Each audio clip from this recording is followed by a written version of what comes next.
Não é uma pergunta, é uma observação sobre uma fala do Carlos, que eu queria deixar que tem relação com a minha de ontem. Eu quero deixar claro, assim, o dinheiro que o governo tem é do povo, então nós temos que dialogar com o governo. Tem que ter. O que eu comento é que o movimento associativo, o movimento sindical, não pode baixar as calças para esse povo. Desculpe a expressão chula, mas é o meu estilo de ser. Assim, não pode ser cooptado. Essa é a questão. Tu falasse ali, essa é a grande. Agora, parceria, esses caras estão trabalhando com o dinheiro do povo, né? E principalmente no momento, que eu gostaria de ouvir alguma coisa da mesa também, que o movimento sindical tende a ser fragilizado com essa lei trabalhista. Não vai ter mais imposto sindical obrigatório, é possível que haja uma debandada do sindicato em função disso. É isso aí.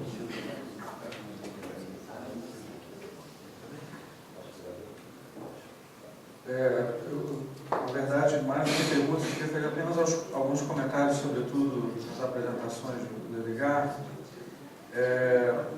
Eu estava olhando ali o balanço social do INCAPé e me chamou a atenção que de 2014 para 2015 a despesa de pessoal sobre as despesas totais cresceu de 61% para 75%.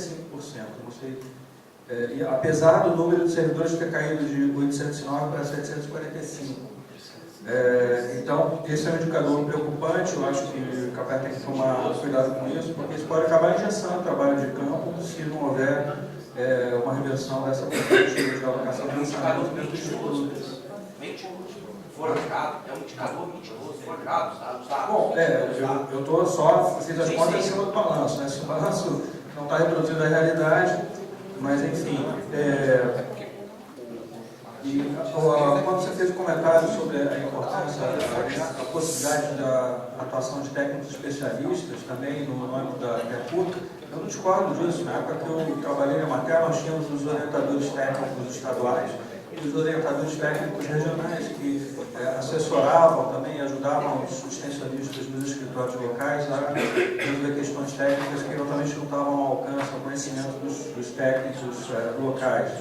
Eu acho natural, até mencionei ontem que eventualmente uma associação com a iniciativa privada em âmbito local possa ser possível, porque nós não temos sempre nos escritórios locais equipes multidisciplinares de técnicos que têm experiências em todos os pontos, né? E aí isso leva a um outro comentário, que é a respeito da relação que você apresentou ali de 88 mil agricultores familiares, uma proporção ideal, vamos dizer assim, de 100 agricultores por técnico, seria uma demanda de 880 técnicos, né? Portanto, mas as equipes locais, idealmente, deveriam ser multidisciplinares, então o número de técnicos que seria necessário, eventualmente, seria até bem maior do que esse. É só uma questão para reflexão, não é uma conta simples de fazer, né? Porque eventualmente vão precisar ter veterinário, engenheiro florestal, agrônomo, técnico agrícola, economista doméstico, enfim. Então, não é técnico, né? Porque um técnico resolve determinados problemas, a equipe multidisciplinar é de fato necessária. E aqui, eu acho que é uma informação também relevante, né? Quer dizer, a gente está com o censo agropecuário aí, prestes a ir a campo agora no segundo semestre de 2018. Todos os estudos que vêm sendo feitos sobre as transformações que ocorreram ou vêm ocorrendo no país, relacionadas não só à agropecuária como um todo, mas também particularmente na agricultura familiar, vão ser refeitos, porque eles vêm sendo feitos para tentar retratar uma realidade que foi constatada em 2006, nós estamos em 2017, então é muito importante o engajamento, né, de todos aqui na implantação da licença agropecuária. Uma informação também, eu acho que é importante passar para o INCAPé, porque não é só uma entidade que atua com extensão rural, embora talvez o foco principal dos debates aqui tenha sido a atuação extensionista, mas como é um instituto também que faz pesquisa, anualmente as comissões do Senado, as comissões permanentes do Senado, têm que eleger uma política pública para avaliar. A Comissão de Agricultura, em 2014, avaliou a política de crédito, em 2015, a defesa agropecuária e a terra, né? Esse projeto que não deu tempo para a gente comentar aqui, o 790, o PLS 790 de 2015, é resultado desse trabalho de avaliação da política que foi feito da Penatec, que foi feito em 2015. Então, já que não deu para apresentar, vocês podem depois pesquisar na internet. No ano passado, nós avaliamos a política de seguro rural, né? Então, quando se comentou aqui, o Raul Floss, o produtor, às vezes, ele faz a conta lá de quantas vacas ele tem que ter para ter o equilíbrio financeiro, mas se o preço do leite cai, ele passa a ter que ter o dobro de vacas e tal. A política de seguro rural, ela está sendo discutida, a implantação de um novo modelo, já tem um projeto de lei, que é o número 4 de 2017, está em debate, tem várias entidades discutindo esse projeto, assessorando o senador que está relatando na Comissão de Agricultura esse projeto, o senador Wellington Fagundes, do Mato Grosso. Então, é uma política que propõe a implantação de um novo modelo de seguro que, entre outras coisas, o seu objetivo é segurar também a renda esperada do produtor. Então, quando ele faz eu não vou ouvir o feedback, mas o feedback fica para debate aqui de todo mundo. E só para finalizar... só isso, basicamente isso. Esses os comentários.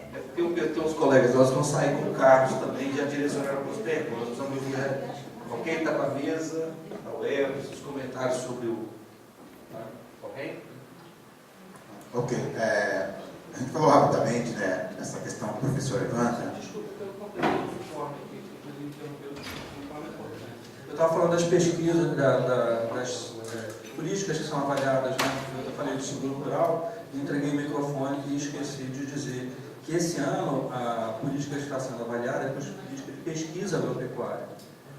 E nós já tivemos uma primeira audiência pública na semana passada, vamos ter uma segunda audiência pública agora. As entidades estaduais de pesquisa vão estar representadas lá através do CONCEPA, na próxima audiência pública, que vai ser no dia 23. Então, a gente vai ter Embrapa, CONCEPA, CONCEAGRE e uma outra entidade que eu não estou lembrando agora. Então, se vocês entrarem no site, na página, no site do Senado da Comissão de Agricultura, vocês vão ter acesso e vão poder acompanhar essas informações sobre a avaliação da pesquisa agropecuária. Acho que seria muito importante que o ICAPER debatesse também, principalmente, qual poderia ser o papel do governo federal no suporte às atividades de pesquisa agropecuária nos estados, né, e, de uma forma geral, junto também às universidades, sejam elas federais, estaduais, ou seja, há necessidade, a questão que eu estou trazendo para a reflexão de vocês, há necessidade de uma regulamentação, um novo marco regulatório.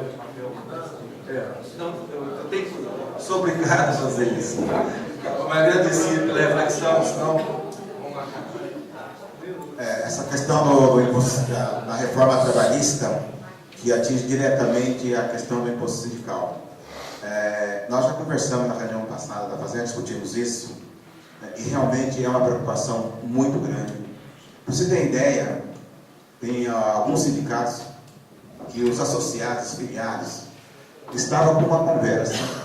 Já alguns colegas, veja o nível de consciência, dizendo que iriam entrar numa ação judicial junto ao sindicato para reaver as contribuições que tinham sido feitas. Então, nós, enquanto sindicato, vamos ter um desafio muito grande de discutir, de formar a consciência junto aos nossos filiados, realmente da importância, em especial neste momento.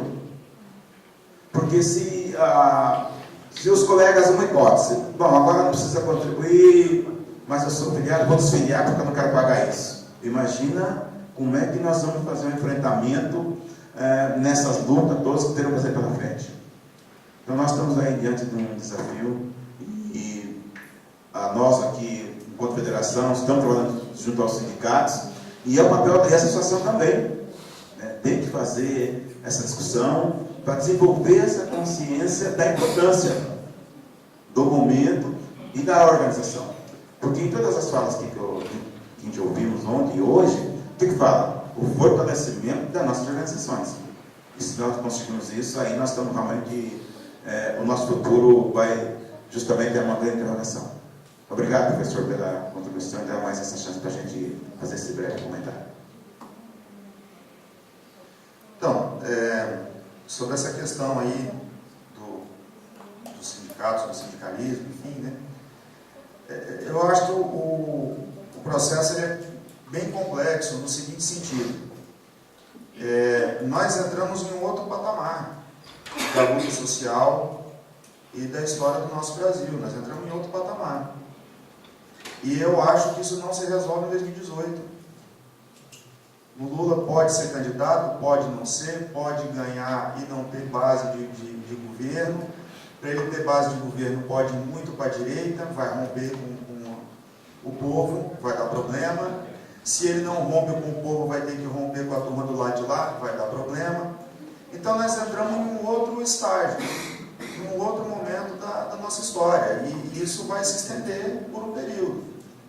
Né? Aos servidores que estão na espera de ser chamado no outro concurso que foi aprovado, não tenham pressa, porque não vai ser chamado, o Estado está sendo desmontado, é PDV para todo lado, e não vai ser recontratado. Nós vamos ter, a perspectiva é ter áreas inteiras das cidades e do país abandonado, entregue às traças, para o tráfico tomar conta e administrar. Então, é mais do que perder o imposto sindical, coisa assim. Eu acho que é fundamental fazer esse exercício aqui e recuperar os 15, 20 anos que nós não fizemos mais formação política na nossa área. Nós temos que retomar isso, porque é a única possibilidade que a gente tem retomar o trabalho de base, discutir e conversar muito com todos, com os servidores, com os agricultores, com a sociedade de maneira geral. E aí tem uma questão que eu queria chamar a atenção, é que o campo é alimento, água. Nós vimos o que foi esse 2016 sem água na cidade, o caos que foi. A água se produz no campo. Então, o campo, muito antes de ser um assunto dos agricultores e dos servidores que estão diretamente ligados, ele é um assunto de interesse da sociedade. E nós temos que abrir os olhos da sociedade e dizer o seguinte: olha, você tem que se preocupar sim com o que acontece no campo.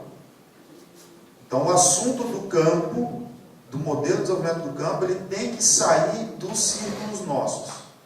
Os metalúrgicos têm que discutir, né? E a turmada toda tem que discutir. Os petroleiros, né? Os professores, enfim, tem que sair desse círculo mais restrito nosso e tem que fazer formação, trabalho, diálogo, conversa e se organizar para fazer luta. Não tem outro jeito. Porque fazendo luta nós temos a possibilidade de ter avanços e conquistas. Se nós não fizer luta, cada semana um retrocesso violento para cima de nós. Bom, eu, na minha percepção, nós estamos caminhando assim, a passos largos para uma Venezuela mexicanizada, né? Que é um país sem desenvolvimento econômico, sem renda, dominado pelo tráfico. Se a gente não avançar nessa questão de resistência, eu acho que a gente vai ter problemas. E aí a gente, assim, se preocupa, essa formação, eu acho que vai um pouco na direção que você está colocando, que é para a gente tentar achar caminhos onde a gente possa resistir, né? E porque hoje ainda a gente tem um grupo grande dentro da nossa associação que não consegue perceber isso. Não consegue perceber isso. A gente foi para Brasília no movimento e foi questionado assim, violentamente, num grupo razoável. Não é maioria, mas é um grupo razoável. Então acho que essa questão de formação, debate, discussão, a gente tem que avançar nessa linha.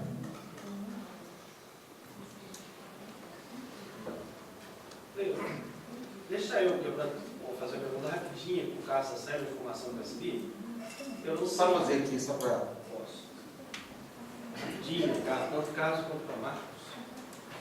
Eu não sei, acho que a gente está no momento de discussão. Eu recebi uma informação, eu não sei até que ponto, já tramitou no Senado, um projeto de lei que era contribuição sindical negociada. Eu acho que é o momento de tentar resgatar, saber isso, conhecimento de vida, que já houve um projeto desse que chama Contribuição Sindical Negociável. Eu acho que está aí um caminho para a gente poder saber o que é esse termo. Posso depois tentar aqui me dar informação, passar para vocês. Eu acho que é uma oportunidade de a gente começar a rever um caminho dentro das propostas de mudança que nós vamos fazer. Obrigado, Leque, comentário, reforçando, né? Olha, nós temos, em bloco, né, nós temos aqui 7 pessoas, vamos começar aqui com chamar o Locatelli, que é o mais ousado lá. Você está querendo? Não, é porque nós estamos precisando. Tá, tem uma questão de já. Tá, se for possível. Os companheiros Adolfo, o pessoal que tem o voo marcado. O Carlos está com o voo agendado, no horário que foi antes, então a gente vai pedir desculpa aí, tá? Agradecer os colegas e as colegas, tá? Por terem aceito essa provocação, né? Tá aqui no sábado, nós pensamos muito nisso, né, Edgar? Dessa vez. Então, pessoal, vão vir no sábado, véspera do Dia dos Pais, tá? As mamães, os papais que estão aqui, os colegas, agradecendo imensamente. A gente quebra um paradigma com a gente mesmo, né? Tá aqui no sábado. O próximo nós vamos fazer nas férias. Obrigado, gente. Ó, eu sou... Gente, só. Vou passar para discutir.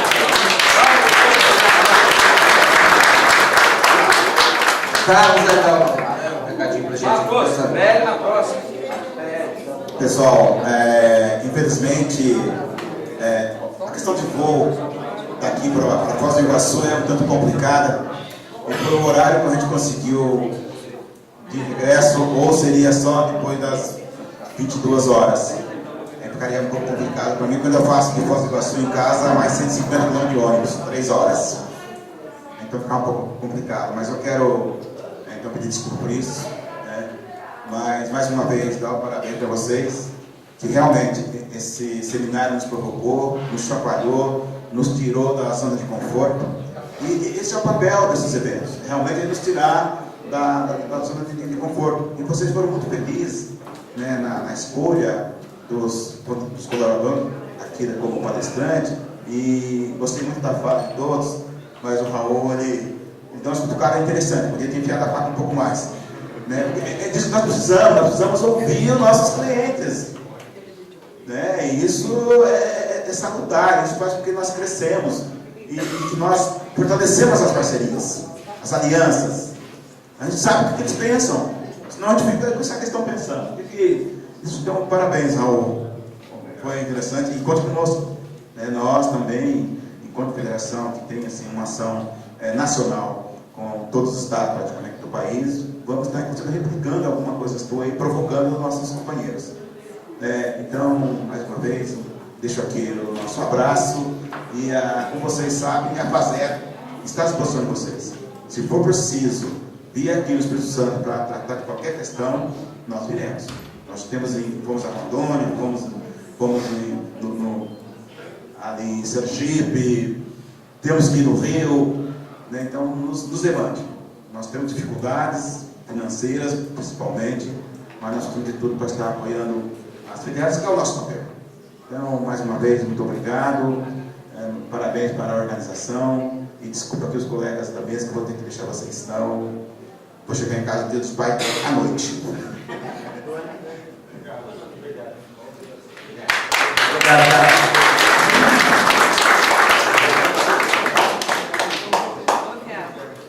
Chega lá que você deve vir, não sabe do trem.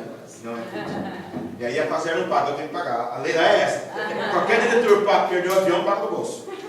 Nós estão dando possibilidade. Locatelli, dá para ir?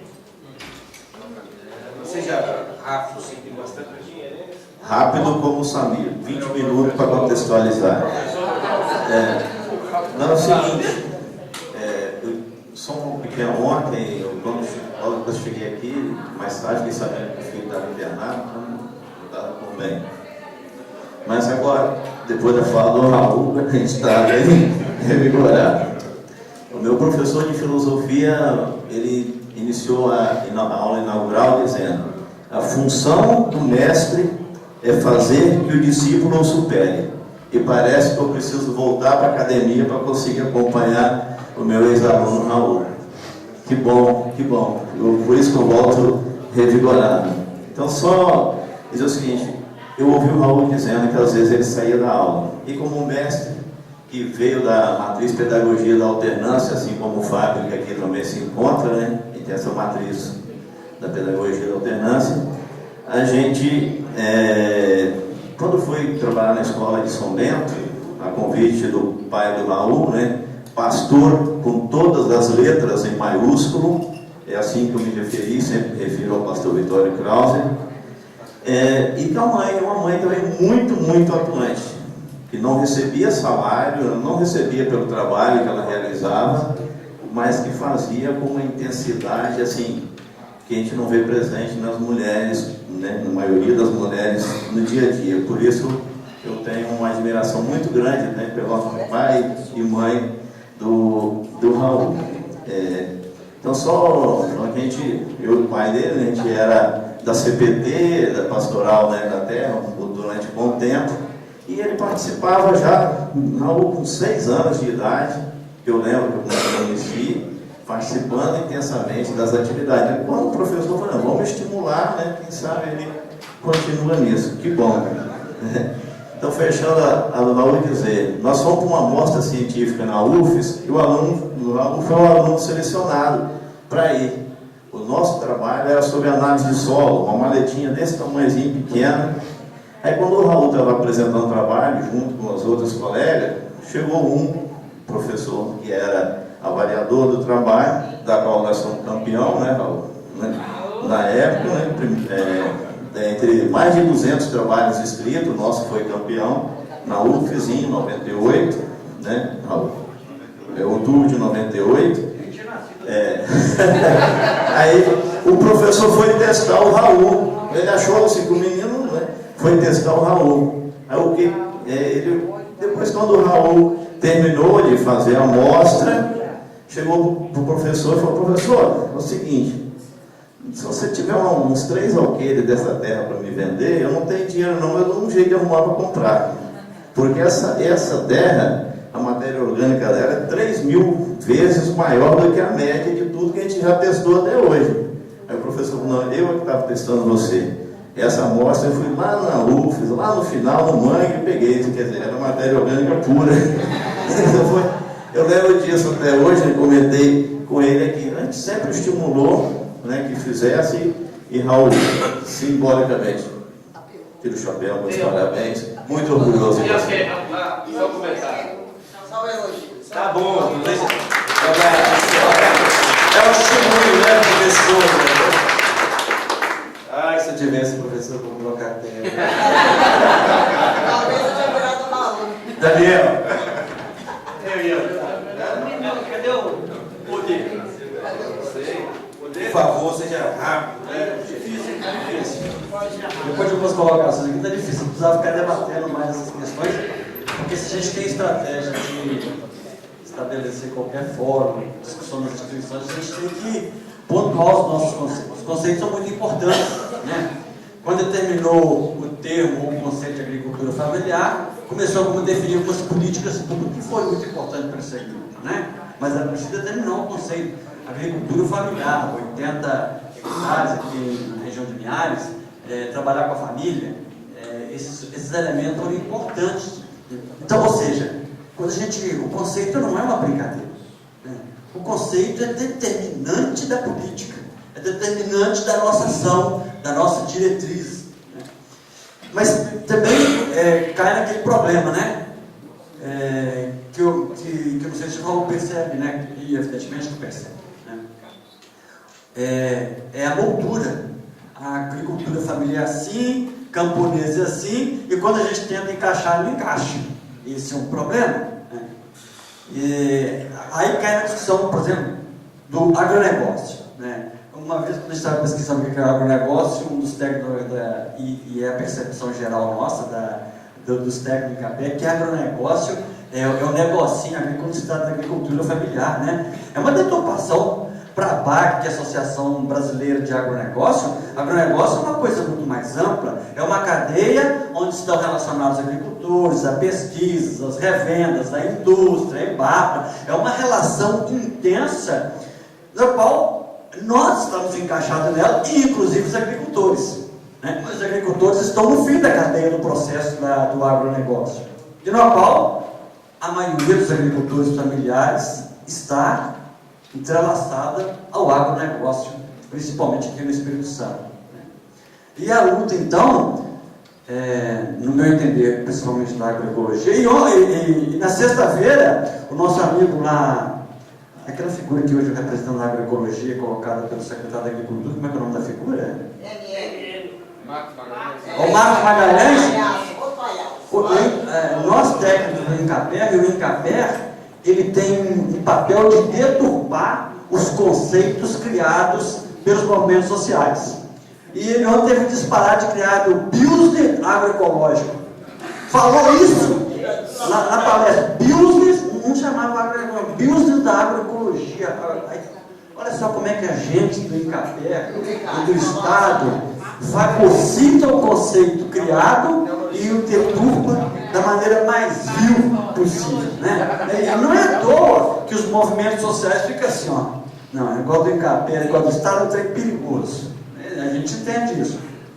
Mas a discussão é...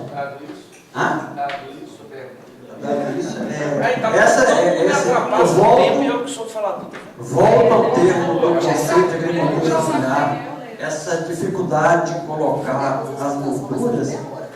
E aí a pergunta do encaminhamento. Você acha que é possível nós conseguirmos criar uma articulação envolvendo os outros movimentos aqui no Espírito Santo? Obrigado, Daniel. Faz favor. Vamos fazer precisa estar nos comentários do bloco, tá bom? Senão nós não almoçamos.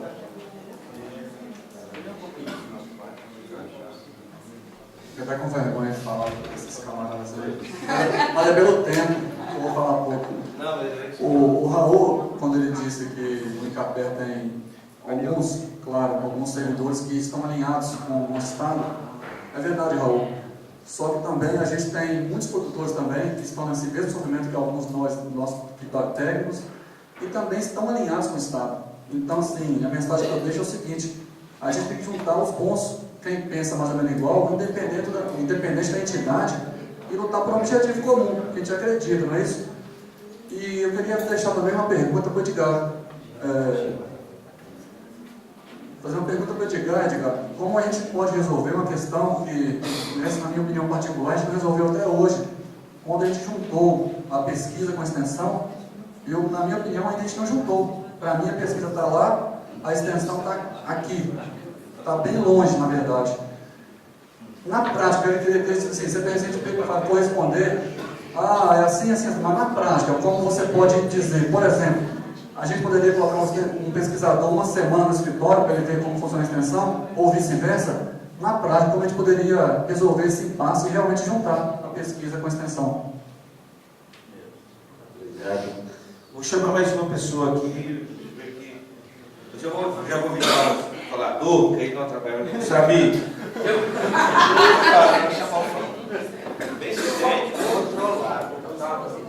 Todo mundo tem dito mais que eu.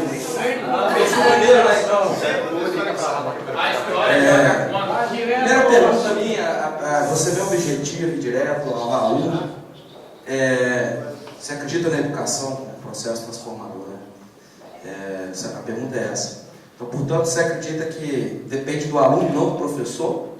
De acordo com o seu professor, é uma brincadeira, que com um professor desse, rapaz, você realmente vai provar que o aluno, realmente, depende do aluno da educação, não do professor.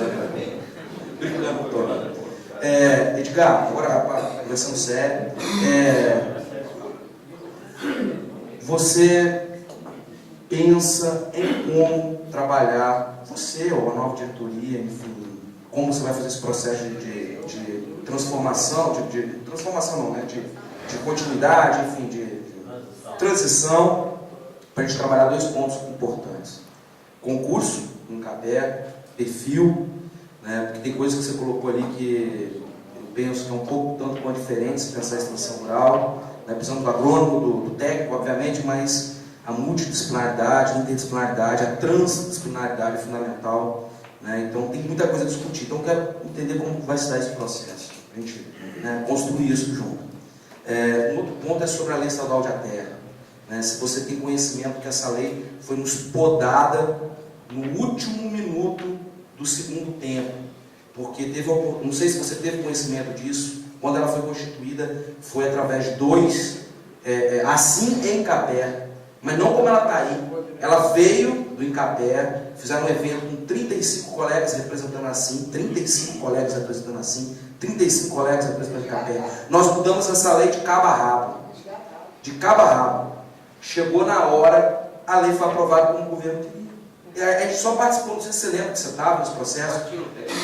Martim Lutero.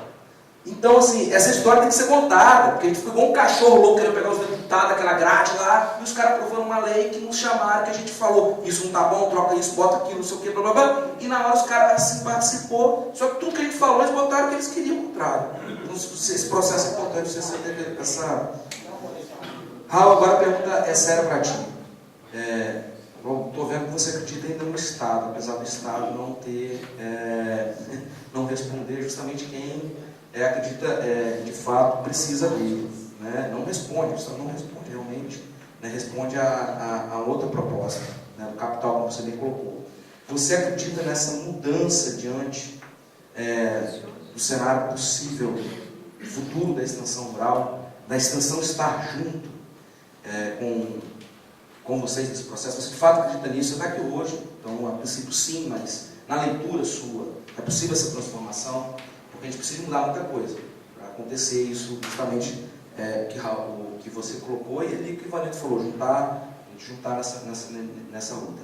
Outra coisa, você tem conhecimento, uma outra pergunta, você tem conhecimento do que os colegas nossos da extensão rural, muitos aqui não têm noção, né, de que atendem, trabalham com camponeses muitas vezes, estão trabalhando com camponês, mas não sabem que isso realmente é o campesinato, né? Tem os diversos, inclusive a palavra produtor rural, né? Às vezes está trabalhando com camponês, mas ele fala é o produtor rural, é o agricultor, né? Produtor rural é o agricultor, mas na hora do trabalho do dia a dia, ele está lá ajudando um plantio diferenciado com abóbora, com arroz, né? Ele vive isso do camponês, mas muitas vezes não percebe. E também o próprio camponês às vezes não percebe, não está militando, não está dentro desse conceito do próprio camponês. Então, se você tem essa visão dessa relação que existe, mas não foi absorvida pelas partes, tanto pelo camponês quanto pelo técnico.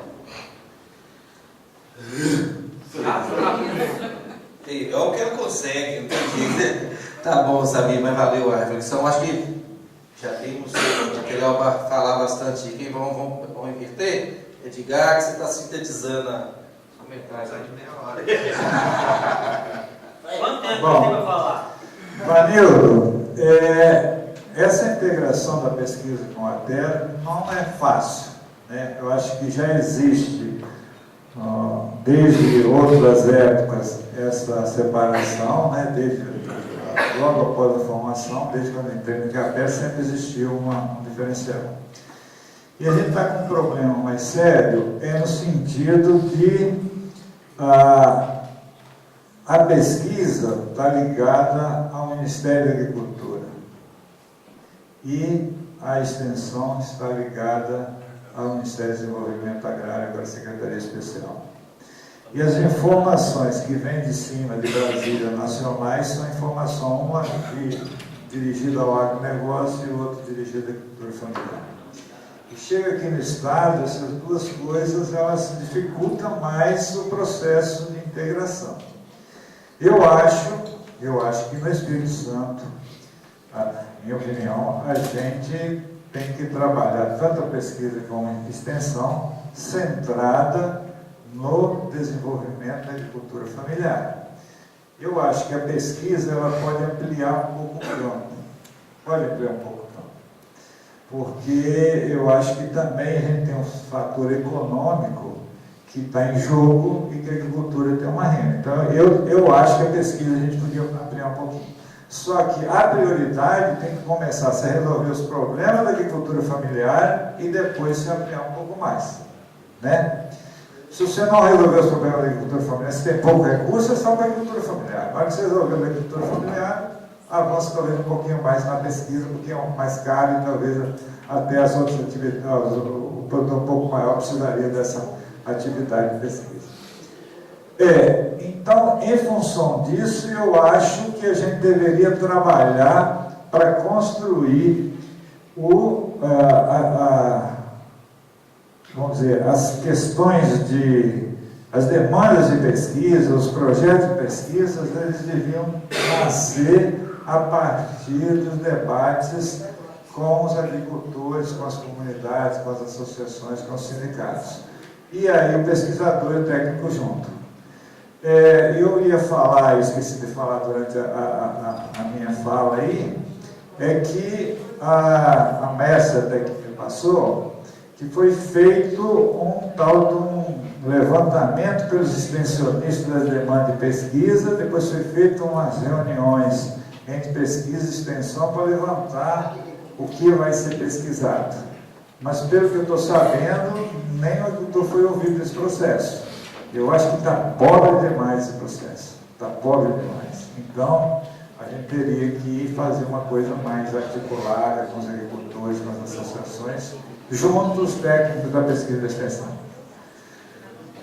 Samir, concurso. Eu acho, assim, minha avaliação é que a equipe tem que ser sempre multidisciplinar. Só que tem algumas categorias de profissionais que são mais exigidos em volume de trabalho. E outras categorias menos envolvidas, tem menos volume de trabalho. Então a gente teria que equilibrar isso para montar essas equipes proporcional à quantidade de trabalho que cada categoria tem. Então essa que é a coisa. Pensar talvez em regionais ou ter um economista até atuando no escritório local, mas atender para os escritórios próximos, todo um projeto mais um pouco que exige um pouco mais de conhecimento, esse economista que está no regional está junto como técnico do outro escritório para ajudar, essas coisas assim, o sociólogo, né? Agora, um projeto acabado eu não tenho ainda, mas eu acho que você tem que listar a proporcionalidade em função da quantidade de serviço que a gente tem, mas sempre articulado de forma que existe uma equipe para qualquer problema, que qualquer um dos técnicos precisar de uma pessoa de outra formação, ele tem acesso a essa outra pessoa para vir ajudá-lo. Lei Estadual de ATE. Eu participei até naquela reunião de Santa Teresa, nós fizemos lá na Casa de Cultura de Santa Teresa, até lá eu fui. E isso foi discutido com um monte de gente. Eu lembro que o FETAI estava junto, tinha mais agricultores, algumas associações, a gente discutiu e chegou no consenso, assim, CAPé e movimentos sociais, de uma lei. Depois do processo de aprovação na Assembleia, eu não acompanhei. A minha avaliação foi em cima da lei que está aprovada aqui, e se você comparar com a nacional, ela não é pior do que a nacional. Então, se o parâmetro da lei nacional é boa ou passa, essa aqui não é ruim, você tirando essas coisas, de que o INCAPER tem que cumprir a lei estadual de ATE, tem que cumprir isso aí, de multidisciplinaridade, de atender, universalizar o serviço, de ter a agroecologia como o sistema produtivo e tal, é cópia do nacional. Tirando que o INCAPER deveria cumprir isso e que deveria ter recursos para o INCAPER fazer. Então, acho que isso que eu termino. Muito bem. Acho que uma primeira questão para balizar as outras é que da onde que a gente parte, Então, o entendimento nosso, quanto a NPA, a gente parte do entendimento de que há projetos distintos na mesa e há uma disputa e há uma luta entre esses projetos, né? Há um projeto de supressão e eliminação dessa agricultura camponesa familiar e há o nosso projeto de resistência e resistência pela sua importância e necessidade dessa agricultura, né? Nós temos convicção de que a natureza, a história e os princípios dos direitos humanos, eles estão na nossa ideia. Porque os princípios universais dos direitos humanos, eles, com a lógica de produção do agronegócio, deixam de existir. Alimento como mercadoria, terra como mercadoria, né? Bom, então, acreditamos que, do ponto de vista ético, do ponto de vista histórico, do ponto de vista do meio ambiente, da crise ambiental, a nossa defesa do campesinato, da agricultura camponesa, enfim, ela tem plena viabilidade e necessidade nesse momento que a gente vive. Do outro lado, tem a ideia de que essa agricultura, 75%, 85% é inviável, não sei o que e tal, tudo isso que o Edgar colocou. Nós sabemos, então, qual é a posição do Estado e das estruturas das empresas capitalistas que operam. A Luiz Dreyfus não é Venécia. Ela tem um plano de desenho, de exploração daquele território, daquelas famílias que estão ali, enfim. E então a gente precisa, assim, do ponto de vista mais da abstração, situar onde cada espaço está. Assim, qual é o papel do Estado e o papel definido nessa política geral ao INCAPé. Tem uma política dada e definida para o INCAPé. Quando essa política vai ser aplicada pelos servidores, dá um choque interno, porque os servidores se insubordinam. O que vocês estão fazendo aqui hoje em seminário é insubordinação, é subversão, entendeu? É se levantar contra um padrão que vem determinado de atuação. Então, a gente tem que entender que nós estamos num processo de luta e enfrentamento. E que as ideias dominantes de um período são as ideias da classe politicamente dominante. Então, o domínio prevalece no agronegócio.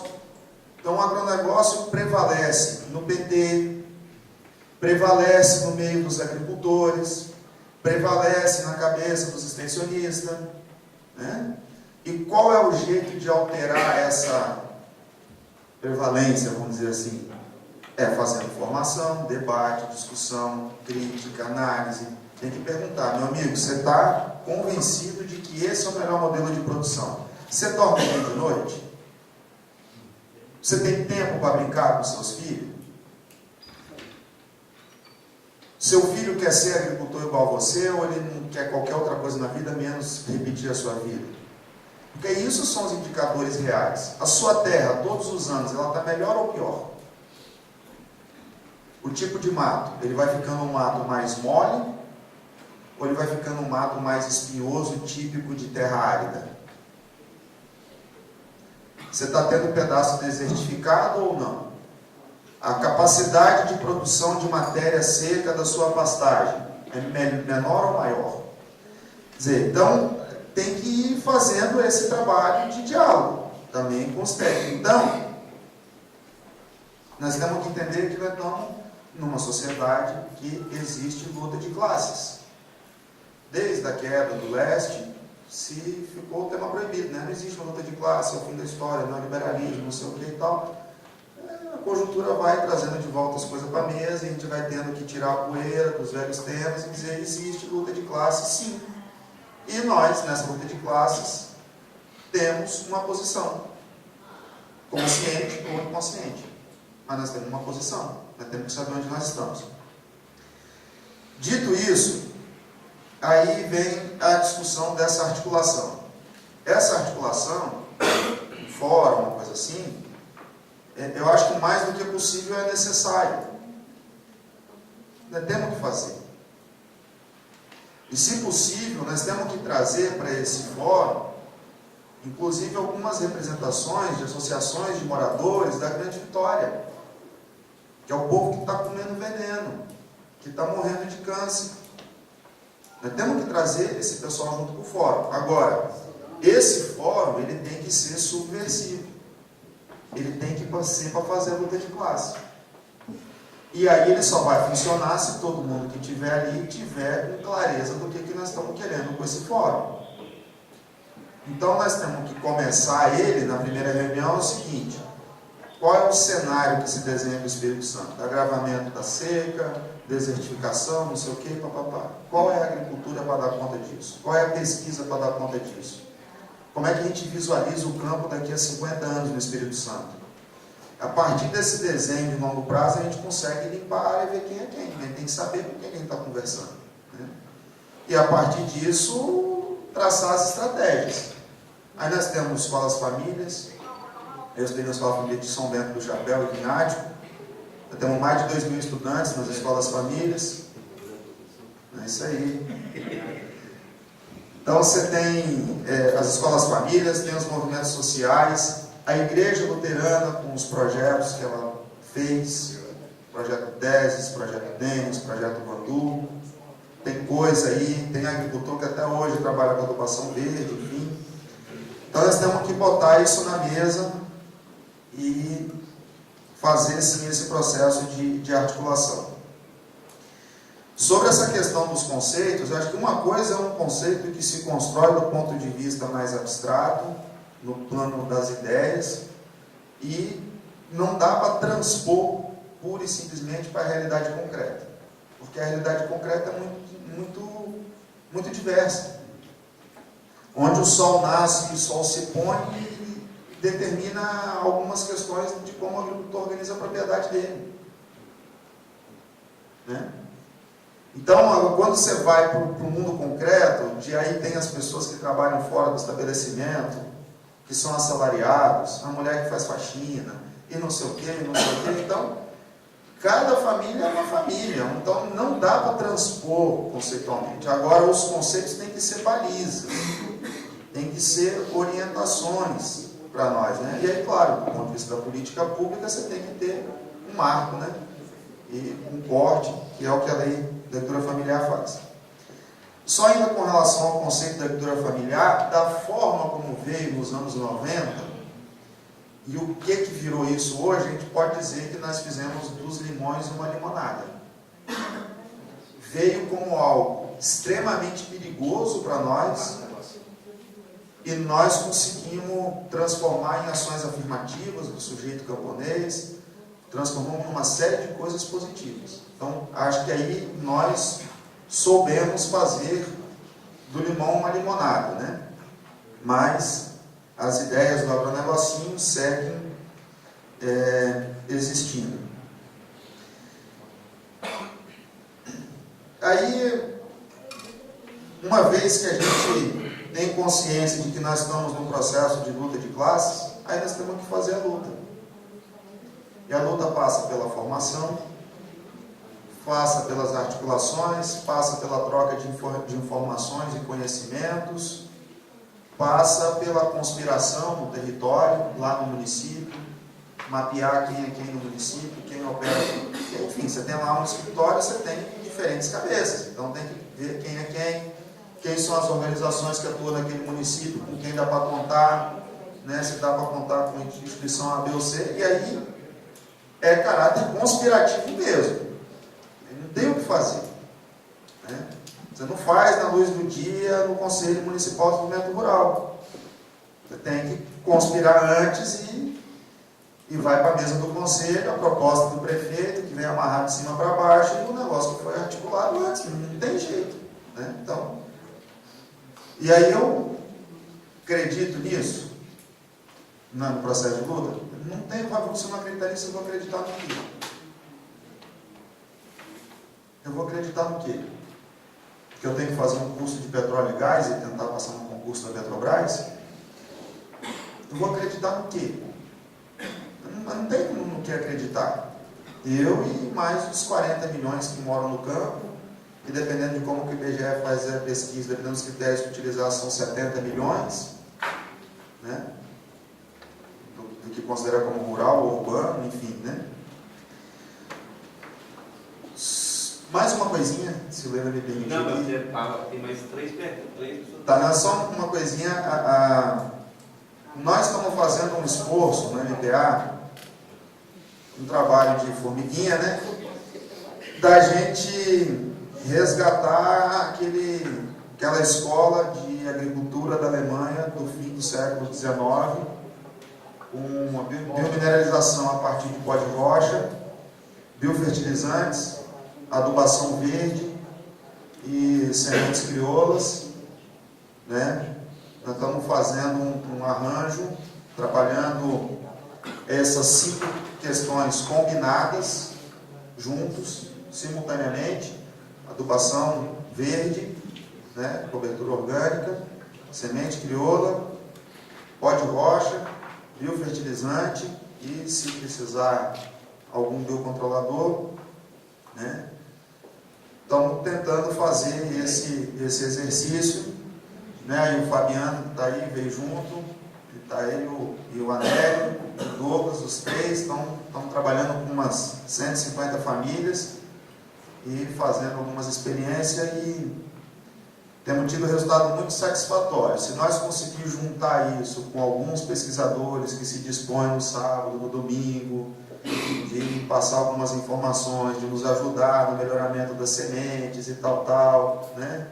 Técnicos extensionistas que têm conhecimento na área, nós podemos dar um salto de qualidade e ir mais longe. Isso faz parte da subversão e da luta. Isso aí, nós temos 4 inscritos, né? Vamos fazer esses 4 as perguntas, até pelo passar da hora ainda, com os encaminhamentos. Então, Wesley, hoje o Fábio, Renata e Vanderlei.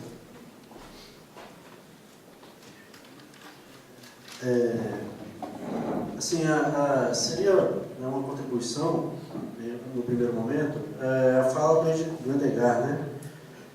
Eu gostaria até que o Marcos estivesse aqui, porque ele disse que não tem dinheiro, né, para a extensão rural, né? Mas assim, foi até um dado que foi apresentado pela associação, que tanto não é verdade que não tem dinheiro, que no ano de 2016 o governo do Espírito Santo gastou mais com propaganda do que com a extensão rural. Então, ou seja, gastou com maquiagem, né? Gastou mais com maquiagem do que com comida, né? Então foram cerca de 70 milhões, né, com publicidade, se eu estiver errado, me corrija. E 65 milhões é o orçamento estadual para o CAPER, né? A folha de pagamento é 60. Antiga. Então, a folha de pagamento é 60, né? Então, ou seja, como não tem dinheiro? Lógico que tem dinheiro. Então, assim, e uma outra preocupação seria a questão da lei estadual de ATE, né? Que, assim, a gente participou lá do seminário da Aspraer, né? E assim, a gente viu uma tendência muito forte, né, de colocar os órgãos de assistência técnica de extensão rural e pesquisa, né, principalmente na parte da extensão rural, como simples reguladores, né, agências reguladoras, né, então, que teriam o papel de coordenar, fiscalizar, orientar, né, os trabalhos de assistência técnica e extensão rural feitos pelos demais, né, pelas demais entidades, né. Então, assim, quais as implicações disso, né? É uma preocupação, porque o trabalho de assistência técnica, de extensão rural, principalmente, né, como foi falado aqui, conceitualmente é um trabalho contínuo, né, um processo de educação não formal contínuo, né? Então, assim, e será que nós já não estamos passando por isso, com essa defasagem de funcionários? Talvez a gente já está nesse processo e, muitas pessoas não perceberam. O concurso é extremamente importante para isso. É a questão do concurso, né, que não se faz mais, né, não se está fazendo, né? Vai esvaziar e vai. Esvaziar e aí juntar em regionais, talvez, e transformar o Incapé em uma agência, né? Então, assim, e também a questão que o Raul colocou corrobora com essa questão, porque a nível de extensão, né? A gente sabe que não é fácil você transformar um agricultor convencional que já está fortemente inserido neste processo de produzir dinheiro, apenas dinheiro, né? Não é fácil, é um trabalho que demanda, às vezes, anos, décadas, talvez, né, de você transformar uma realidade. Então, assim, no primeiro momento, a gente, propriedade, eu pelo menos vejo isso, a gente precisa ter uma estratégia. Então, a gente tem que conviver no primeiro momento com a realidade dele, não é aceitar, não é simplesmente aceitar, mas a gente tem que conviver com a realidade dele. A gente tem que fornecer assistência técnica, né, para ele ganhar dinheiro, né? Ganhar dinheiro, porque se ele não ganhar dinheiro, ele não vai preservar, ele não vai investir, né, nos outros fatores, né, de sustentabilidade, social, econômico, né?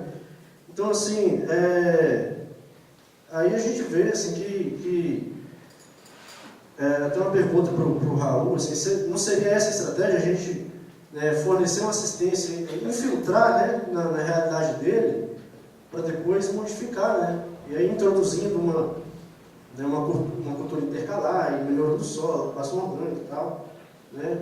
Neste processo aí contínuo, né? E a longo prazo, né? É só isso.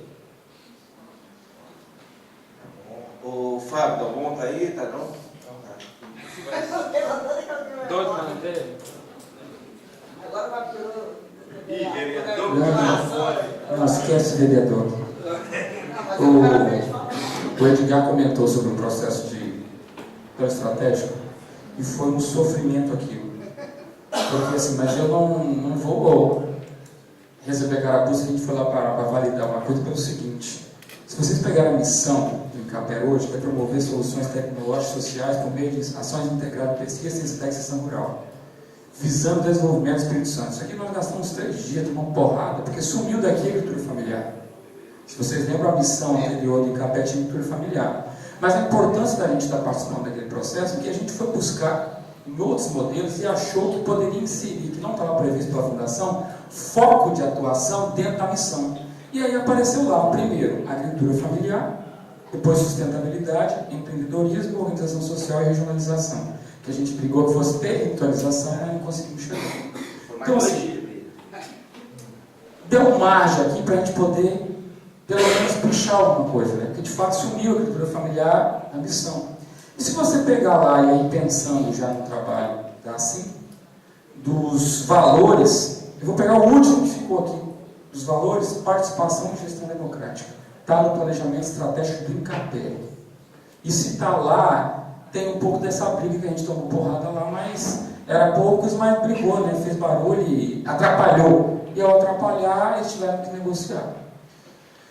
Partindo disso aqui, e ouvindo um pouco o que vocês colocaram, na minha cabeça foi um turbilhão de coisas, estou até confuso para fazer o processo de dialética aqui.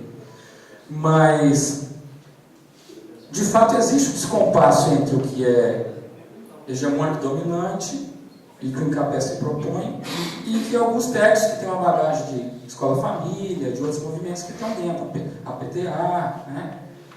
Bom, e o que fazer? Fazer um trabalho de luta, de negação e de estratégia de negar todo o modelo, ou aceitar o desafio de se filtrar cada vez mais dentro dos espaços de poder do Incapé, que aí você perde a capacidade de mobilização, porque à medida que você entra naquele espaço, você também tem que ceder, porque senão você não entra. E lá dentro você começa a roer. Aí fica a minha dúvida do que fazer para a gente poder cunhar espaços. Negação e estratégias de derrubar processos maiores ou infiltração naquilo ali, para que a gente possa roer aos poucos. Obrigado.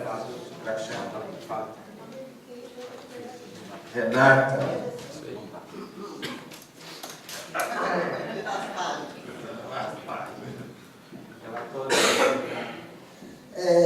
pergunta mais para os dois, uma questão de organização. Assim, eu tenho uma visão de uma juventude alienada hoje em dia. Não vejo tanta juventude rural. Nas últimas manifestações que eu tive em Vitória, tinha muita gente do campo, e eu vi muitos mais jovens camponeses do que os urbanos, apesar da mobilização ser dentro de Vitória. Então, assim, eu vejo um processo que, no meu entender, né, a gente teve em 2003, junto com a eleição do Lula, uma política de inclusão. Então, assim, quem tinha 10 anos, né, que não é meu caso, quando o Lula foi eleito, e que começou um processo de inclusão, de cotas e de financiamentos de faculdade, de várias oportunidades, principalmente de estudar, vou botar assim em foco a educação, né, mas foram vários projetos de inclusão. Eu vejo assim, na minha época de escola agrícola, a gente tinha 3 refeições só, durante o dia inteiro, né? E para a gente conseguir um pão com leite 10 horas da noite, porque a janta era 6, a gente teve que fechar portão, foi preso, montar grêmio, né? Então, assim, hoje eu cheguei no IFES, né? E tem 5 refeições, ar-condicionado em todos os quartos. Então, assim, eu vejo uma juventude que pegou o resultado das lutas, de repente, da minha geração, antes sim, que é a minha geração. Eu fico pensando nisso.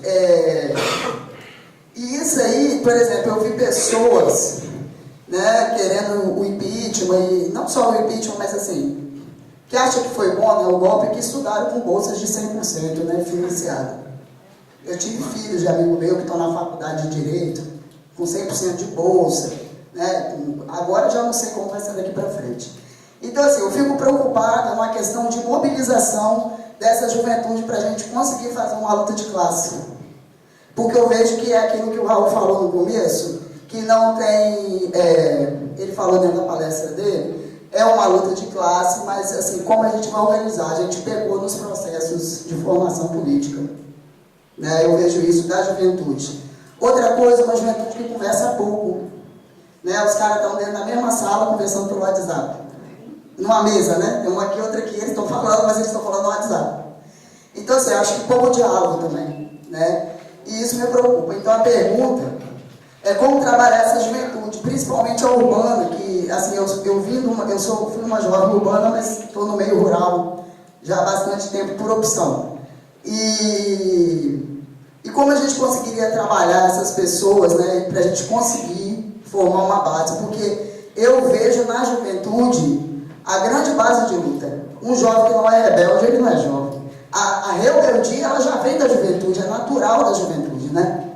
E assim, eu vejo que a gente tem pessoas assim da minha idade para frente, de repente, com mais disposição de lutar do que os jovens. Né? A gente tem os movimentos urbanos, né? O Levante Popular, a gente tem os movimentos aqui, né? Mas eu vejo assim, um Grêmio que não era os Grêmios na minha época, assim, a gente tinha força, vontade, a gente passava a noite discutindo ali todas as estratégias. E assim, eu vejo isso hoje assim, então a pergunta é essa, e o resto assim é só uma coisa sobre a lei de até, né?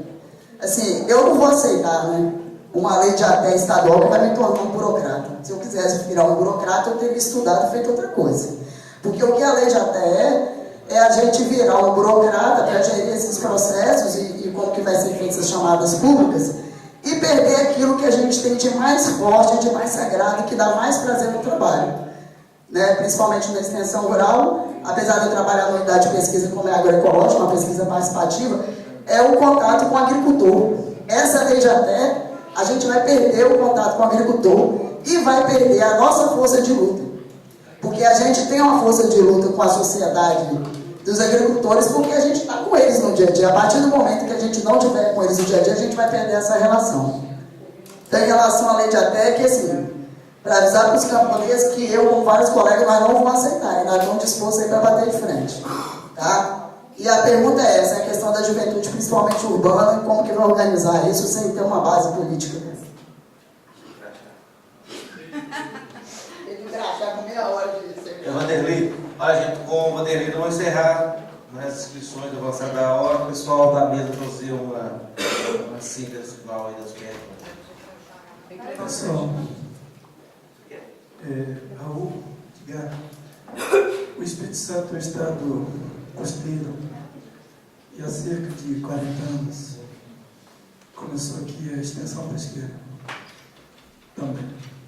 Hoje, praticamente os colegas apresentaram, os escritórios continuam atendendo pelo mesmo sistema DAP. Lá a gente faz alguns créditos rurais, até já vimos fazendo, né, para atender o marisqueiro, atender, enfim.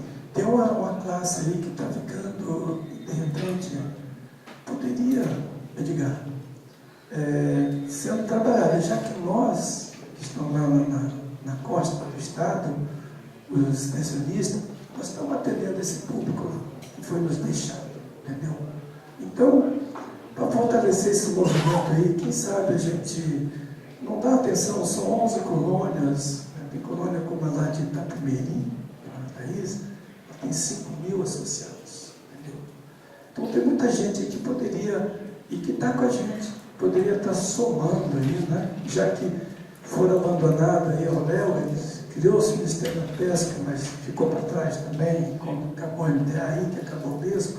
Então tem esse público aí, das marisqueiras, das catadores, enfim, tem esse pessoal aí para somar se o pessoal da extensão da costeira aí enxergar esse público também, Paulo. Obrigado, Carlinhos. Ana, por favor. Ok, com a Ana fechamos, tá? Na verdade, a minha pergunta é mais indo ao encontro do que a Renata falou. Assim como ela, eu acredito que a solução para muitas das coisas está na juventude, está na luta. Inclusive, quando você falou das transformações que o IFES passou, eu vejo isso, eu estudo em faculdade particular, vejo isso também na minha faculdade. Em 5 anos e meio que eu estou na Univix, muitas coisas que a minha turma brigou, hoje nossos calouros são beneficiados. Infelizmente, quem briga não é beneficiado, mas quem vem para trás é. Sempre quem vem para trás é uma coisa que a gente peita muito. E eu acho o seguinte, que eu me sensibilizei muito ontem com a palestra da Elisângela, e para mim ela deixou uma coisa muito clara. Acima de tudo, a gente tem que ter o respeito. Independente de orientação política, se você é mais para a esquerda, se você é mais para a direita, o que você é, você sempre vai ter um ponto de luta em comum. Acho que não é segredo para ninguém que eu tenho uma tendência mais para a direita, eu sou filiada ao PSDB, e isso não me impede de estar aqui, e isso nunca me impediu de meter cara em movimento sindical, e isso nunca me impediu de discutir com um vice-governador em grupo de partido e falar o que eu tenho que dizer na cara de quem eu quiser. Eu acho que o que falta hoje é um certo respeito entre essas tendências políticas. Chamar fulano de coxinha não vai atrair fulano para o movimento. É até uma situação, uma vez, um post seu no Facebook. Então, para mim, é esse tipo de coisa. Muitas vezes, eu mesma me sinto intimidada de ir para determinada luta, porque eu sei da minha tendência política, e se alguém me chamar de coxinha, eu vou me ofender. Só que eu acho que isso, para mim, é uma grande bobagem. A gente tem que pegar os pontos em comuns. Tem muita coisa que incomoda a mim, que incomoda você, que incomoda isso, que incomoda aquilo, e vamos agregar aquilo ali, vamos brigar por aquilo ali. Eu acho que esse é um grande ponto que hoje falta na sociedade. Enquanto o Brasil fica se dividindo em grupo disso, grupo disso, grupo disso, grupo disso, grupo daquilo, todo mundo é engolido. E fica todo mundo no mesmo barco. É só isso. Eu acho que o momento principal, eu e o Wesley, a gente estava conversando isso ontem à noite, respeito e união. E se a gente tiver que passar por cima de algumas diferenças para poder conseguir isso, a gente tem que fazer. Só isso. Ok, acho que tem um gancho para a mesa, acho que aposto que o primeiro, né? Você também coloca essa questão dos projetos e tal, acho que dá para pegar aí essa visão de mundo, essa questão. A gente já via assim, lembrando da era da PTA, que vocês deu um plano para a manga, né? Uma parceria com a Aracruz Celulosa PTA, no projeto Aracruz. Até que ponto que isso era aceitável, uma instituição toda consagrada na agroecologia, né? Um projeto ali, aquilo foi difícil, né, para a gente ter aquilo, mas aquilo era, na verdade, o projeto era para os índios, né? Eles eram os financiadores, eram o patrocinador, isso é diferente, né, de um projeto e tal. Mas eu também assim sinto um pouco quando a tua fala, e aí eu quero que você faça essa síntese aí, eu também, eu e o Daniel tem uma caso chegar nesse estado, chegamos juntos, ficamos, né? E coincidência, até com o Incapé, também viemos juntos. E uma das coisas que marcou muito, eu coloquei isso, Arthur, foi o seguinte: Vida PTA, engajado com os camponeses, com os trabalhos, com a luta. E uma coisa assim foi clara para o pessoal, inclusive, né, o pessoal dos movimentos, a nossa ida com o Incapé. Foi uma discussão, inclusive, dentro dos movimentos. Vamos pessoas ocupar esses espaços do Estado, né, embora a mercê do seu mundo capitalista, mas pessoas que é importante estar ocupando espaços, senão o Estado fica mais fragilizado.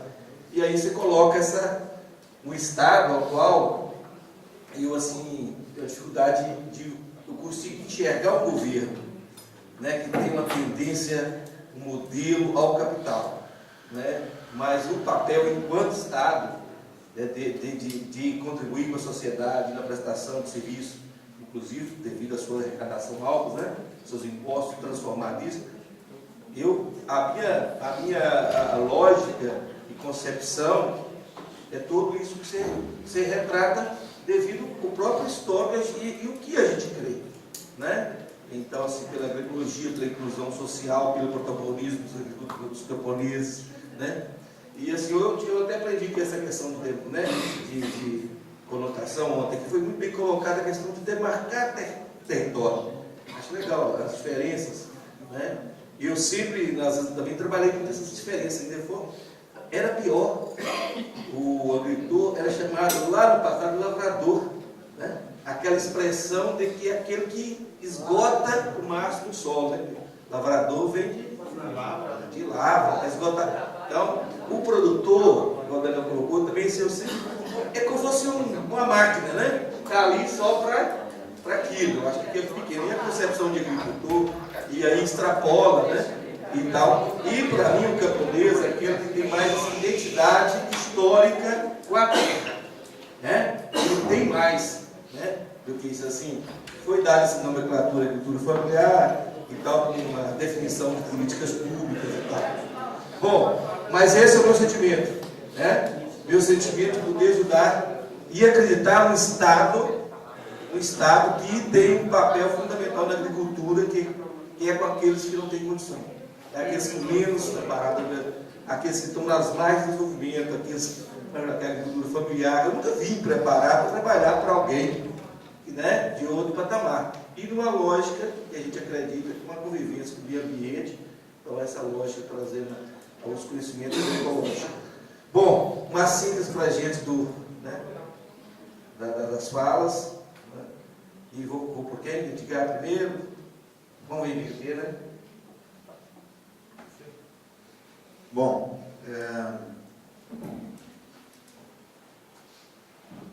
aconteceu um fato dias atrás, até fiz um relatozinho, circulei para alguns aí, talvez alguém de vocês chegou a ver. Eu tenho um filho que tem 4 anos, né? E esse ano é obrigatória a educação infantil. E na comunidade não tem escola infantil e a prefeitura então queria que levasse para a cidade, para São Gabriel da Palha. E aí nós, junto com outras famílias da comunidade, batemos o pé, resistimos, e briga, e reunião, e não sei o quê, e aquela langanha toda. Até que então, já tinha funcionado no passado, na estrutura da Igreja Católica, da comunidade, então conseguimos negociar para esse ano funcionar de novo a escolinha. Aí a prefeitura não queria buscar as crianças, porque ela dizia o seguinte: só tem transporte para quem mora mais de 3 quilômetros da escola. Quem mora a menos de 3 quilômetros não precisa de transporte. Então, para estudar na cidade tem transporte, agora para a escola aqui no campo não tem. Aí a professora tem que limpar os banheiros, limpar a escola, fazer a comida, dar aula, e eles ainda queriam que ela fosse no transporte acompanhar, buscar as crianças.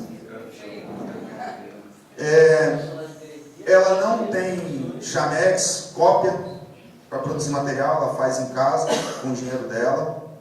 Não tinha pincel, não tinha cartolina, e por aí fora vai. Aí nós, enquanto família, ou a gente garante um mínimo de condição da escola funcional, ela vai fechar. Se a gente garante o mínimo, nós estamos fazendo o que a prefeitura quer, que é, de alguma forma, privatizar, né? Então, tá, aí vem o meu filho e diz, ó, vai ter festa junina na escola. Aí eu já torci o nariz, né? Porque festa junina geralmente é uma palhaçada, né? É uma forma de trabalhar pejorativamente a identidade camponesa e falar mal do campo. Aí eu já fiquei meio irritado com aquele trem, mas tudo bem. Aí ele queria uma roupa nova para a festa junina. Aí, tá bom. Aí ele queria levar um abacaxi pro dia da festa. Aí tá, chega na escolinha à noite, aí organizamos enquanto famílias, umas preparou um cantinho da roça, com torresmo frito, com queijo frescal, doce caseiro, aí uma família fez caldo de pinto, outra família fez anholim, tinha capelete também, enfim. Foi Aí as pessoas se organizaram, cada família contribuiu lá para ajudar a organizar, a ornamentar o espaço, então foi um negócio assim, bem coletivo, né? Aí, chega no início então quando começou a programação, aí a professora pegou e leu uma citação do Cortella, um filósofo, em que faz uma crítica dura às festas juninas. E aí então ela disse que durante todo o mês de São João, ela trabalhou com as crianças palavras a partir das letras que tem no São João, e foi discutindo a importância do campo, a importância da agricultura, a importância do agricultor. Perguntou de cada criança quais são os produtos que produzem na propriedade, qual é a fruta que colhe em casa que mais gosta, e essa fruta era para trazer para a festa, que era o bendito abacaxi do meu filho, que não tinha. E uma criança mais arrumada que a outra. Aí então começaram a festa, as crianças entraram em fila, tinha um mapa do Brasil riscado no chão, cada uma colocou, aí o meu filho levou goiaba, né? A gente produz goiaba lá em casa também. Aí botou as goiabas lá, todas as crianças botaram os produtos, e foi uma festa muito bonita, né? E foi muito forte, assim, né? 50, 60 pessoas estavam na festa, talvez, são 12 crianças, né? Mas de um significado, e é tipo assim, essa professora, ela não é do MPA, ela não é ligada a isso ou aquilo outro, ela passou por um processo de formação, que em algum lugar discutiu a educação do campo, ela tem uma sensibilidade ao processo que ela conduziu com as crianças, né? Então, acho que tem muita gente boa que está, às vezes, desgarrada e tal, e que a gente tem que buscar. E a gente tem que dar importância a essas pequenas coisas que acontecem lá na grota, que ninguém fica sabendo, que às vezes nem os vizinhos da gente ficam sabendo, né? Aí eu perguntei para a professora, você convidou a prefeita e tal? Ela falou, para quê? Para eles virem aqui impedir a festa? Dizer que não tem, que foi feito isso aqui em cozinha precária? Apreender os produtos? Eu não, vou chamar a prefeita aqui para quê? Eu informei a pedagoga que nós iríamos fazer a festa. Foi muito bem. Bom, então, do ponto de vista do processo da educação e tal, eu acho que, né, contei essa história um pouco para dizer isso. Tem muita coisa acontecendo e tem muita gente boa e tem muitas possibilidades. Nós temos que aproveitar mais isso. Com relação ao ganhar dinheiro, né? Primeiro que nós temos que ajudar a fazer uma reflexão com as pessoas e tem que ser bem na bruta. Eu tenho um primo lá que ele vive enchendo as paciências que eu roço o café lá, capina, coisa assim, e não usa herbicida, né? Aí ele fala, mas é muito mais fácil o herbicida. Eu falei, vai ser fácil o dia que você tiver que tratar o seu câncer. Aí vai ser fácil. Ganhar dinheiro para quê? Para fazer poupança, para depois tratar o câncer? Não, tem que pensar assim, eu preciso de dinheiro para quê? Aí, claro, é uma reflexão mais filosófica. É uma coisa que temos que fazer. Mas aí tem um elemento no ganhar dinheiro que eu acho que nós demos pouca importância, historicamente falando, nós, dos movimentos, da própria extensão, que é a questão da comercialização. O cara vai produzir melancia de forma agroecológica, ele vai vender para quem? O Ceasa? O Ceasa compra? Ele vai botar no fitinho dele e sair vendendo para os vizinhos? Né? Então, a comercialização é um problema sério, muito complicado. Né? Fui vender as mangas minhas lá em casa, manga para o supermercado em São Gabriel, supermercado Denadai. Quando eu estava lá, cheguei com 4 caixas de manga, aí o responsável pelas compras, ele olhou para mim e falou assim: você usou inseticida? Eu falei, sim, sistêmico. Ele falou, então eu vou comprar a sua manga. Entendeu? Porque se eu não falasse isso, ele não ia comprar a manga de mim. Então, aí em 2003 eu participei da Conferência Estadual de Segurança Alimentar e Nutricional aqui no Espírito Santo. Estava com 18 anos, 18, 19 anos. Aí tinha um tal de subsecretário da Agricultura chamado Romar Loss. Deve ser conhecido de vocês. Ele então começou a apresentação dele dizendo o seguinte: olha, eu queria então, fundamental para a discussão da segurança alimentar, a gente ter uma noção da produção do Espírito Santo. Aí ele botou o mapa 1 do Espírito Santo com o regime de chuvas e disponibilidade hidrográfica. A única região, segundo ele, apta a produzir alimentos do Espírito Santo é aquela região serrana. O resto não tem disponibilidade hídrica para a produção de alimentos. Aí ele botou um segundo mapa, o mapa topográfico, dizendo quais são as regiões que têm restrição topográfica. Aí cruzou com a região de chuvas, né, que tinha a viabilidade hidrográfica. Aí ele botou um terceiro mapa, aonde dá para produzir alimento no Espírito Santo? Lugar nenhum. Aí ele disse que a política de segurança alimentar e nutricional do Espírito Santo, ela tem que se pautar no abastecimento de alimentos a partir dos estados vizinhos, e a agricultura tem que ser direcionada para cultivos de ciclo longo, superior a 5 anos, e sistema radicular profundo. Crescimento reto.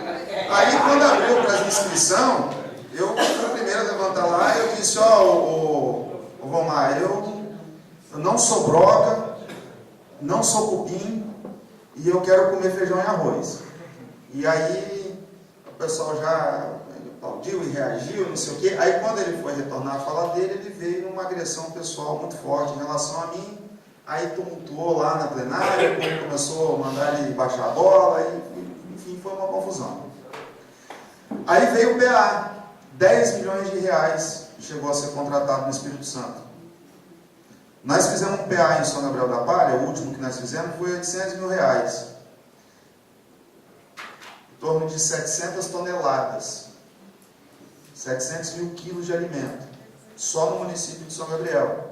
Desses 700 mil quilos, 500 mil quilos, produção nova. Coisa que não estava mais produzindo na região. Melancia, milho verde, abóbora, pepino, tomate, alface, couve, cebolinha, enfim. Arroz, né? Aí você tinha 200 toneladas de coco, manga, jaca, que vamos dizer, uma produção já estabelecida que estava lá. Então, o dilema da comercialização é uma questão que eu acho que a gente tinha que dar mais atenção para isso. Tem umas feiras, né? Mas a gente tem que fazer um trabalho de conscientização com a população sobre os alimentos saudáveis, agroecológicos e orgânicos. Infelizmente, os produtores de Santa Maria que vêm fazer feira orgânica em Vitória, eles vendem mais óleo diesel do que alimento, porque a escala não é grande, às vezes não é organizado, ele vem com o caminhãozinho dele, o custo de transporte é alto, ele tem que transferir isso para o produto, aí o produto fica caro, aí o consumo fica restrito, aí a escala encolhe, né? Então a gente precisa aprofundar no tema da comercialização para poder dar dinheiro. E aí a discussão nossa do MPA é o seguinte: café. Café, o gado em certa medida, a pimenta, isso é poupança. O cara pode colher 50 sacas de café por ano, se ele não precisar de vender esse café para pagar energia, farmácia, supermercado, é muita coisa. Com 3 colheitas, ele tem 150 sacas de café, ele compra um carro 0 km. Ele reforma a casa. Né? Então, poupança. Agora, qual é o problema? Nosso agricultor colhe 200 sacas, só que ele gasta, para colher 200, ele gasta 150, né, em insumos, e as 50 que sobra, ele tem que vender 6, 7 por mês para poder pagar a conta. Quando chega ali em janeiro, ele já está fazendo venda antecipada da próxima safra. Né? Então, a dependência exclusiva da renda do café, aí não adianta plantar cada ano mais café, aumentar a escala, não sei o que ele não vai resolver. Tem que buscar outra renda. Por último, aquela questão que o Fábio colocou, né? Vai para dentro, vai por fora, e vai de cara, ou rói por dentro. Né? Isso aí são táticas, né? São táticas. Aí o NPA, no processo de luta, dentro dessa discussão dos rumos do INCAPé, o NPA cumpre uma função. A FETAIS, o MST, nós somos um movimento social. Os servidores têm outra função. A ASIM tem outra função. Então a gente tem que saber qual é a função de cada um, quais as possibilidades que cada um tem, e montar e combinar junto o jogo. Ó, nós vamos fazer isso, vocês vão fazer aquilo, não sei o quê, e montar uma estratégia de atuação. Né? Então acho que, né, a gente tem que pegar, né, talvez lá no Gramsci, guerra de movimento, guerra de posição, hegemonia, consenso, território, não sei o quê. Nós temos que buscar alguns processos mais antigos aí para a gente se situar, se organizar e trabalhar, né? E eu acho que aí essa questão que a Vanessa coloca, né, do respeito e tal, acho que é isso. A gente tem que conseguir fazer um debate equilibrado sobre quais são os rumos que nós estamos querendo. Porque se a gente começa a cair em umas defesas cegas e surdas de determinados posicionamentos, a gente perde a capacidade do diálogo, aí não vai mais para lugar nenhum. Então a gente tem que sentar com todo mundo na mesa e dizer quem é quem, no que a gente acredita, no que nós não acreditamos, até onde vamos juntos, até onde não vamos. É isso que tem que fazer dentro do ambiente de respeito. Né? Então acho que essa é a construção. E já encerrando, estamos aí, o que deve se for para construir um trabalho de extensão rural que fortaleça, amplie e melhore a condição de vida do povo que vive e trabalha na roça nesse estado do Espírito Santo. Contem com o NPA, o que deve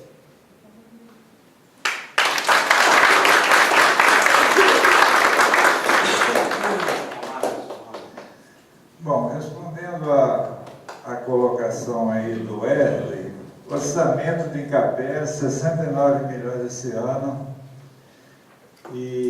mas foi de 85 ano passado, e deve faltar dinheiro para pagar pessoal até o final do ano com esse orçamento, mas normalmente o Estado ele complementa. Não, mas porque ele tem que pagar. Se fosse outra coisa, não dá, mas o salário não tem jeito de não pagar, então vai complementar. Deve chegar perto dos 80 milhões, então próximo da propaganda realmente é uma questão. Uma outra questão que eu queria discutir, isso aqui, é a Lei Estadual de ATE. De fato, essa lei foi preparada todinha para a gente ser agente regulador, para a gente coordenar só o processo e não prestar serviço. Isso. Agora aqui, o Raul, né? Eu acho que a gente tem esse processo de aula tem que acontecer e acontecer sempre. Porque desde 97 que eu participei do workshop nacional sobre a terra, e os movimentos sociais que participaram daquele momento não queriam estar prestando serviço de assistência técnica, mas acreditavam no dinheiro do Estado para os movimentos fazer essa assistência técnica. Então, desde aquela época, eu achava que a Emater vai acabar de fato, porque nós viramos estatutários, nós tínhamos o serviço garantido, o emprego garantido mesmo que acabar o serviço, e todos os movimentos sociais não queriam mais esse processo.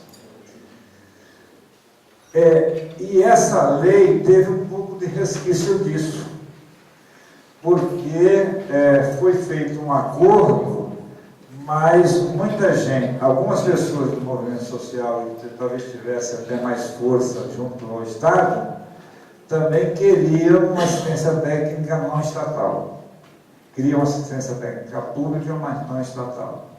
E isso legitimou o Estado a fazer um pouco essa lei. Né, de que o movimento social acreditava que ele podia conseguir, algumas pessoas, né, estou falando todo mundo, mas algumas pessoas acreditavam que o movimento social conseguiria pegar dinheiro público para ele próprio prestar assistência técnica, extensão rural. Eu coloco isso não assim, querendo questionar, eu coloco que eu acho que em cada momento a gente tem que estar discutindo para a gente aprofundar essa reflexão, né? E como você coloca, eu acho que a gente tem que saber os rumos que a gente vai e assumir esses rumos.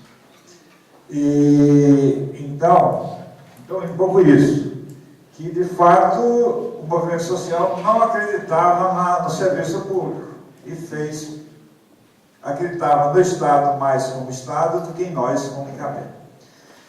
Só que eu acho que esse processo vai avançando, a gente chega num outro patamar hoje que a gente pode fazer um outro tipo de negociação. E eu acho que vai ser muito legal a gente avançar, e eu gostei muito da sua proposta, da forma que a gente construiu esse processo. Uma segunda coisa é que o Fábio pergunta. Fábio, eu quando entrei no PT, há uns 25, 30 anos atrás, não sei quantos, muito tempo atrás, o que se discutia internamente era: tem jeito de reconstruir esse país sem revolução armada? A gente consegue, no processo político, avançar? Ou vamos ter que entrar na revolução armada? Isso era um debate forte naquela época. E eu sempre fui um cara meio avesso a uma guerra, uma revolução. Eu sempre defendi o processo de diálogo, o processo de enfrentamento, mas um processo não bélico. E aí, as mesmas pessoas que defendiam isso, em 83, 84, por aí, em 2003, 2002, 2000 para frente um pouco, defendiam: nós vamos fazer aliança com o PFL, não vamos fazer aliança com o PFL. Né? Era a mesma discussão que estava internamente. Então, eu acho que eu coloco isso porque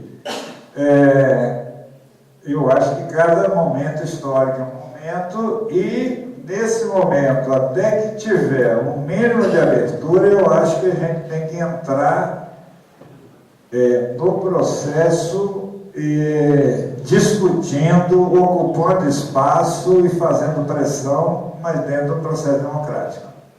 Agora, se seguir essa situação que a gente está caminhando e a gente não conseguir barrar todo esse processo no processo democrático, daqui 5, 6 anos a gente vai ter uma situação da conjuntura nacional, de fome, de um monte de outras coisas, que aí você legitima ter um processo mais forte de abandonar governo, de não discutir mais, de fazer enfrentamento, sei lá. Os grupos mais radicais estão crescendo hoje a nível do Brasil. E para ter uma guerrilha ou qualquer outra coisa, não é difícil.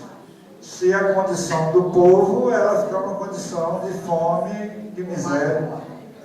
Então, eu acho que a gente esperar, a gente ficar numa situação de fome e miséria para entrar no processo mais combativo, mais violento, eu acho que isso não é o caminho mais correto. É a gente entrar nos espaços, ocupar esses espaços e fazer um enfrentamento democrático, que eu acho que a gente consegue avançar, né, avançar, não tanto quanto a gente quer, mas avançar o que der para avançar. Então eu penso que a gente teria que entrar nesse processo. Claro que o que aconteceu na SIM, Marcelo Suzarte, nós não entramos no processo. Nós rompemos com ele e, para que desse viesse, nós não queríamos mais conversar com o Marcelo. Agora, tem situações, eu achei muitas possíveis ainda, de a gente entrar dentro do processo e para estar discutindo, estar ocupando espaço. Em relação ao Vanderlei, eu acho que é isso mesmo, tem que incluir os pescadores, tem que estar dentro do processo. E a Ana Vanessa, também eu acho que tem que ser um processo de discussão respeitosa, mas a gente tem que avançar e tem que aprofundar, compreender bem a realidade, né, para a gente se posicionar em cima daquilo que é mais real, que às vezes também a gente assume algumas posições políticas que elas podem ser, a gente está legitimando gente que com certeza vão fazer coisas que são contra a gente. Então eu acho que também essa reflexão política ela deve ser feita. Foi um prazer, Raul, te conhecer. Eu ouvi tanto falar no tal do pastor Vitório Krause, naquela Santa Maria, que já estava, acho que já tinha falecido, ou faleceu assim, nos primeiros anos que eu estava trabalhando com o povo. Mas em saber que você está seguindo os passos assim, bem semelhantes ao do seu pai, eu acho que é uma construção, uma luta que passou de geração para geração e é importante para a gente construir um país mais justo, solidário, e onde todas as pessoas sejam respeitadas, sejam valorizadas e tenham condição de vida e viver bem. Muito obrigado.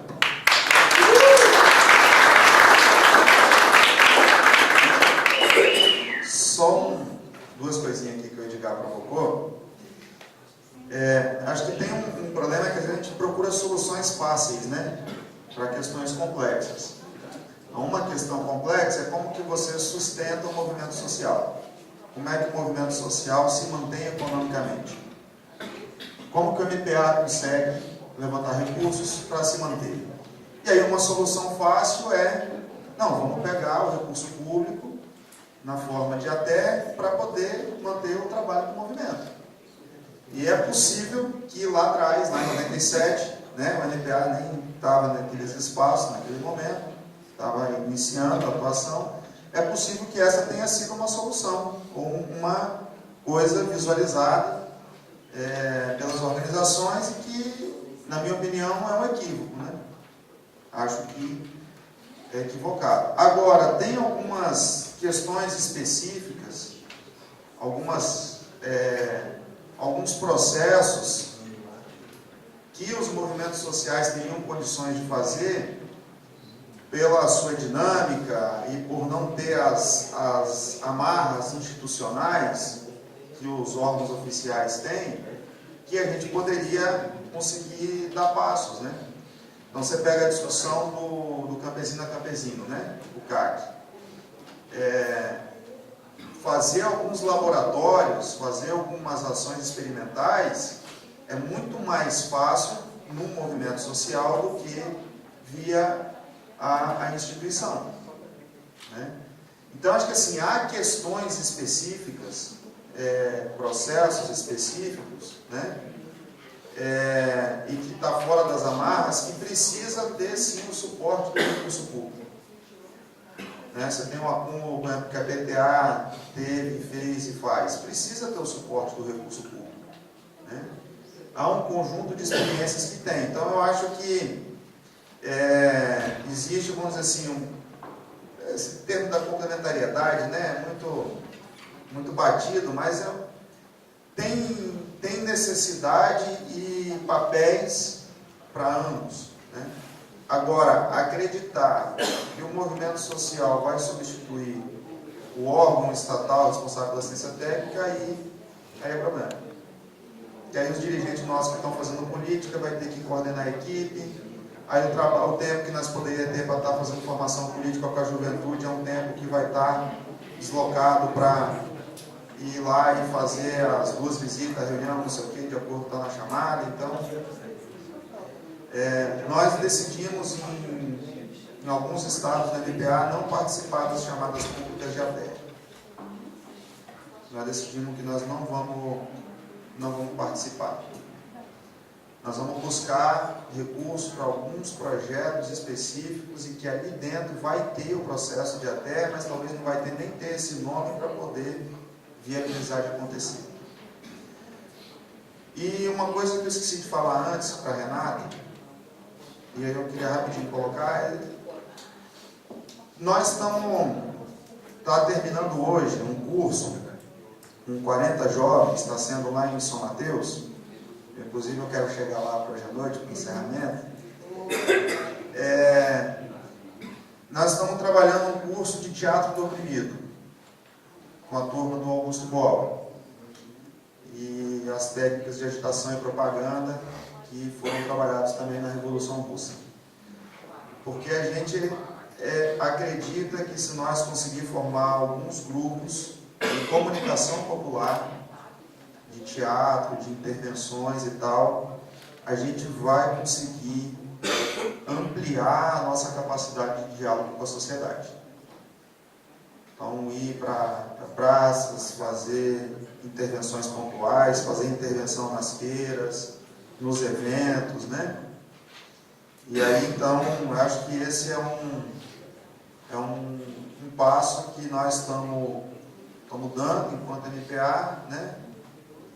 E a gente acredita bastante que isso pode ser muito importante. Então a gente tem que ousar novas coisas e tentar criar e ver se a gente dá um passo adiante. E é isso, né, Toninho? Tamo junto. Muito bom reencontrar e estar junto aí nas atividades. Valeu, obrigado. Obrigado, Edgar. Obrigado, pessoal da CIP.